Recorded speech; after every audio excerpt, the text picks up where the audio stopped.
Okay, Bismillahirrahmanirrahim. Assalamualaikum warahmatullahi wabarakatuh. Okay, good afternoon, everyone. Welcome to our group presentation. We are from Group 10, are going to presentate about dealing with non-destructive off-text behaviors. First of all, let me introduce myself first. I am Dehyani Sunafadila. I am going to be the moderator for today, and I'm here with my partner, Aska Muhammad Najwan. So, in this chapter, the author focused on strategies for managing non-destructive off-type behaviors, which are behaviors that do not interfere with other students' ability to engage in learning activities. Two common types of non-destructive off-type behaviors are mind-wandering and daydreaming. And if you want to know more about this, I will explain it more. Okay, the first one is understanding non-destructive off-task behavior. So, what about that? The first one we have mind wandering. Mind wandering refers to the tendency for students to let their minds drift away from the topic at hand, often without being aware of it. This behavior can be characterized by a lack of focus, attention, or engagement in the learning activities. Mind wandering can be a significant issue in the classroom as it can lead to disengagement and decreased motivation among students. So in mind wandering that we need to see that the students need to be focused on the learning. And the second one, they are daydreaming. I think this attend very often when the students doing a daydreaming in the middle of learning. Daydreaming is another type of non-destructive off-task behavior that involves students engaging in imaginative or fantasy activities while not actively participating in the learning activity. Daydreaming also can be a normal and healthy part of the learning process, as it can help students relax and recharge. However, excessive daydreaming can still be a problem if it interferes with students' ability to engage the learning material. And then the third one, there are strategies for managing mind wandering and daydreaming. So how do we need to manage the mind wandering and daydreaming? So that teachers can use several strategies to do this problem. The first one is to engage students in active learning. It can help encourage students to participate actively in learning activities. And the second one, we can use positive reinforcement. We can reward students for staying on task and engage in learning activities, which mean we can help them focus by they doing something. And the third one, that provide opportunities for relaxation. And then we can monitor student behavior. Of course, it is very important. And then we can use technology like intelligence technology to enhance engagement and focus. And then the last one, we can encourage student reflection. Encourage students to reflect on their own behavior and identify strategies for staying focused and engaged. Okay. And then the next one is about understanding, refusing to participate in class activities. There are lack of engagement, fear of anxiety, lack of understanding, and personal issues.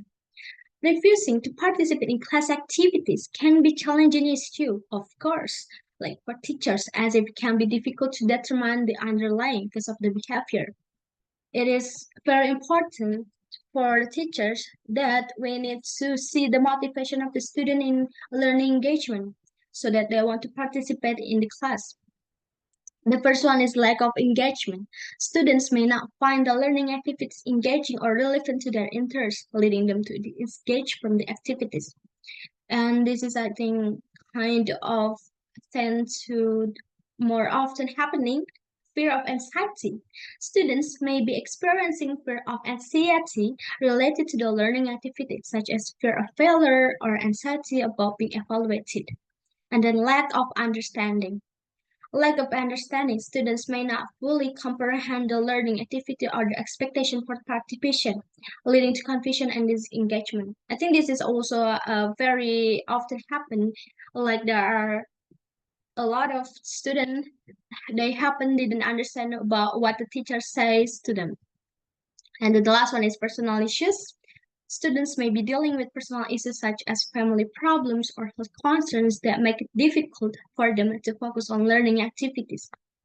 And there are some strategies for managing refusing to participate in class activities.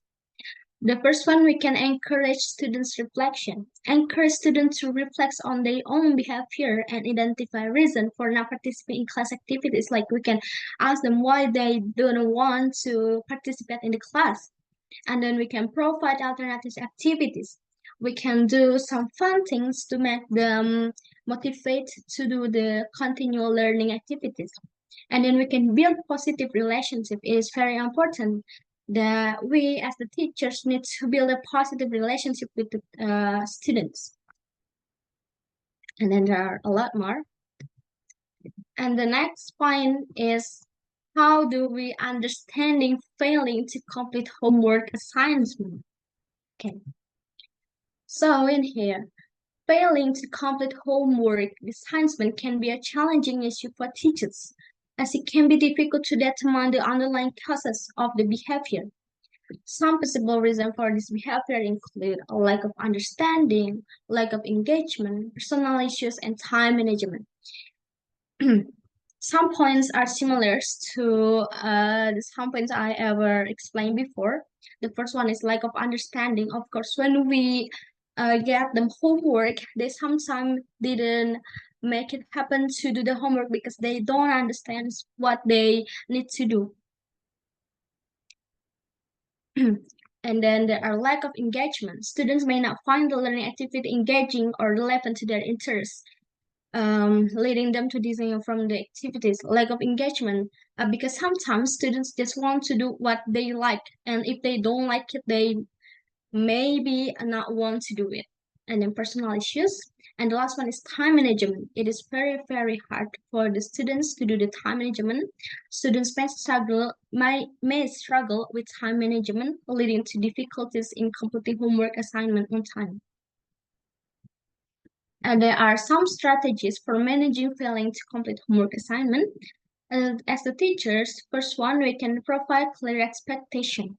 Clearly communicate the expectation for completing homework assignments, including the due date and any specific requirements. And then we can break down larger tasks into smaller, manageable chunks to help students stay focused and avoid feeling overwhelmed. Like in here, we don't need to give them many homeworks. We just need to give them smaller tasks so that they can do it on time. And then there are many more. And then the last one that I will continue to explain is understanding failing to bring needed materials to class. There are several reasons why students might fail to bring needed materials to class. The first one is lack of organization, and then there are disorganization at home, forgetting, and lack of prioritization. Lack of organization. What is that? Students may not have a system in place to keep track of their materials, leading to forgetful or misplacement. Uh, is it is very often happening for the lack of organization. Sometimes students may not remember what they got from the lessons. And then there are disorganization at home. Students may not have a designated place for their materials at home, making it difficult to keep track of them. And then they are forgetting, and the last one is lack of prioritization.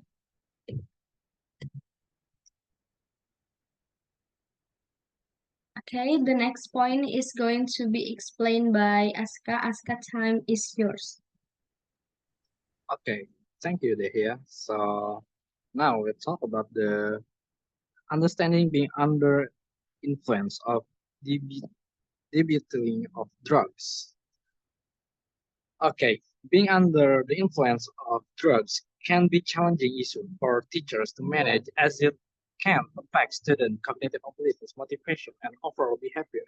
Some possible reasons for this behavior include first, substance abuse.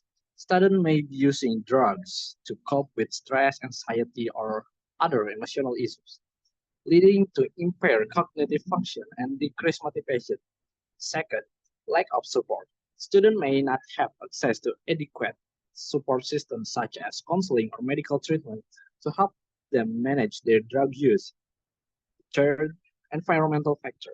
Students may be exposed to drug use in their environment, such as at home or in their social circle leading to a higher like drug use. And next, we talk about the strategies for managing being under influence of drugs. To manage being under the influence of debilitating drugs, teacher can use several strategies. First, identify and address underlying issues. Identify the underlying issues contributing to the student drug use and address them through counseling, support service, or other intervention. The second, provide alternative support. Offer alternative support systems such as counseling or peer support group to help students manage their drug use and develop healthier coping mechanisms. The third, develop a positive classroom climate. Foster a positive classroom climate that encourages students to feel comfortable and supported, reducing the likelihood of drug use. The fourth, monitor student behavior. And the last is collaborate with parents and school administration. Collaborate with parents and school administration to develop a comprehensive plan for addressing drug use and providing support to students. Okay, next here.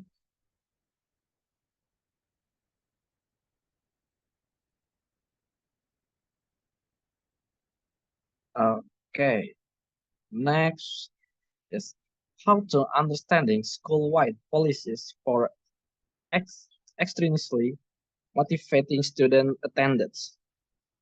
School-wide policies for intrinsically motivating student attendance involve implementing strategies that provide reward or incentives for students to attend school regularly. These policies can be effective in improving student attendance, but they should be used in conjunction with intrinsic motivation that encourage students to engage in learning activities. And here are some strategies for implementing school-wide policies. To implement school-wide policies for extrinsically motivating student attendance, teacher can use several strategies. First of all, positive reinforcement. Provide positive reinforcement to students who attend school regularly, such as through prize sticker or small reward. So more they attend the class, the higher the prize that will teacher give. Yeah, something like that. And the second, incentives. Official incentives for students to attend school, such as extra credit, special privilege, or special activities. And the third, recognition. Recognize students who attend school regularly, such as through public recognition of special award. And the fourth, parental involvement. Involve parents in the process of extrinsically motivating student attendance by providing them with information about their child's attendance and encouraging them to reinforce positive attendance behavior at home. And the last one is school-wide programs. Implement school-wide programs that provide extrinsic motivation for attendance, such as attendance contests or attendance club. And now we are on the last section on the presentation is conclusion. Can we move to the conclusion slide here? Okay. In this chapter, we have exposed strategies for managing non-disruptives of test behavior, including refusing to participate in class activities, failing to complete homework assignment, and being under influence of debating drugs. This behavior can significantly impact student engagement and motivation in the classroom, making it essential for teachers to develop effective strategies to address them. And here's some key takeaways. First, understanding non-destructive of test behavior. Non-destructive of test behavior can be characterized by student unwillingness or inability to engage in learning activities without being overly disruptive or causing significant interference with other students. And second is strategies for managing non-destructive of test behavior. Teachers can use several strategies to manage non-destructive of test behavior, including providing positive reinforcement, offering alternative activities, building positive relationship, and using technology to enhance engagement. Okay, and here are some recommendations. First, develop a positive classroom climate. Foster a positive classroom climate that encourages students to feel comfortable and supported, reducing the likelihood of destructive, non-destructive of test behavior. And the second, use technology to enhance engagement. Utilize technology to enhance student engagement and motivation, such as through educational apps or games that require students to stay focused and engaged. And the third, provide alternative activities. Offer alternative learning activities that cater to different learning styles and interests, helping students find activities that are engaging and relevant to their needs. And fourth, collaborate with parents and school administrators. Collaborate with parents and school administrators to develop comprehensive plan for addressing non-destructive of test behavior and providing support to students. And the last is final thought. Managing non-destructive of test behavior requires a deep understanding of the underlying causes of this behavior and the effective use of strategies to address them by developing a positive classroom climate, using technology to enhance engagement, providing alternative activities, and collaborating with parents and school administrators.